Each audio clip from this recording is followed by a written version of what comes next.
Assalamualaikum warahmatullahi wabarakatuh. Baiklah, di sini saya akan mempresentasikan makalah saya mengenai telaah kurikulum pendidikan di Indonesia. Latar belakang. Pendidikan merupakan salah satu pilar utama dalam pembangunan sebuah bangsa yang mempengaruhi kemajuan dan kesejahteraan masyarakat.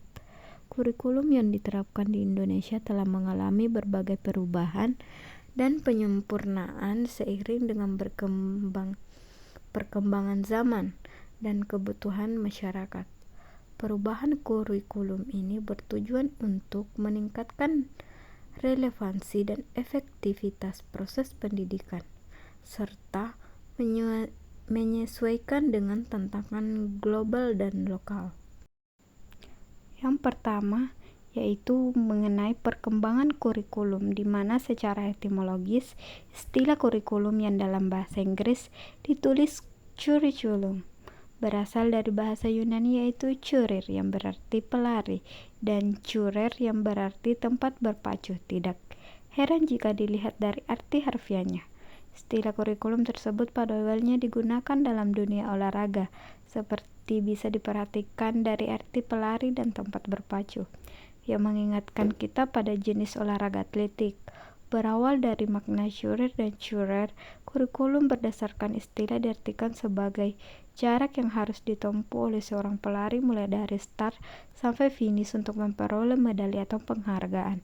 Pengertian tersebut kemudian diadaptasikan ke dalam dunia pendidikan dan diartikan sebagai sejumlah mata pelajaran yang harus ditempuh oleh seorang siswa dari awal hingga akhir program dari pendidikan, hingga mendapatkan ijazah. Nah, selanjutnya itu landasan filosofis pengembangan kurikulum, di mana landasan filosofis dalam pengembangan kurikulum merujuk pada pandangan, prinsip, dan nilai dasar yang menjadi acuan dalam merancang dan mengimplementasikan kurikulum pendidikan. Filosofi pendidikan berfungsi sebagai panduan bagi para pengembang kurikulum untuk menentukan tujuan, isi, strategi pembelajaran, dan evaluasi yang sesuai dengan tujuan pendidikan yang dicapai. Nah, berikut adalah beberapa landasan filosofis yang umum digunakan dalam pengembangan kurikulum. Yang pertama, filsafat esensialisme. Yang kedua, filsafat progresivisme. Yang ketiga, filsafat perennialisme. Yang keempat, filsafat rekonstruksionisme. Kelima, landasan filosofis Pancasila. Dan yang terakhir, landasan religius. Perkembangan kurikulum di Indonesia mencerminkan upaya pemerintahan dan masyarakat dalam meningkatkan kualitas pendidikan sesuai dengan dinamika sosial, budaya, politik, dan ekonomi yang berkembang sejak merdeka. Indonesia telah mengalami beberapa perubahan kurikulum yang bertujuan untuk menyesuaikan pendidikan dengan kebutuhan nasional dan tantangan global. Setiap perubahan kurikulum mencerminkan perubahan paradigma pendidikan dan kebijakan pemerintah dalam merespon kebutuhan zaman.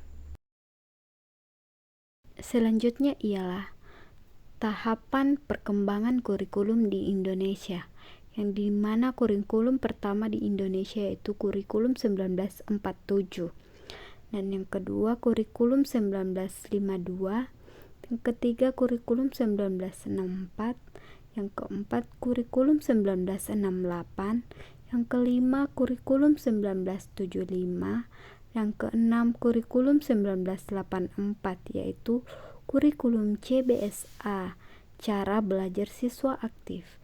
Yang ketujuh kurikulum 1994, dan yang kedelapan kurikulum 2004, yaitu kurikulum berbasis kompetensi KBK.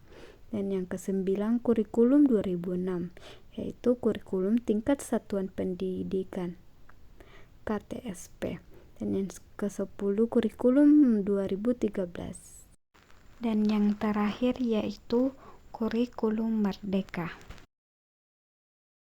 Baiklah, sekian pemaparan materi dari saya. Lebih dan kurangnya mohon dimaafkan. Saya akhiri dengan ucapan wabillahi taufiq wal hidayah. Assalamualaikum warahmatullahi wabarakatuh.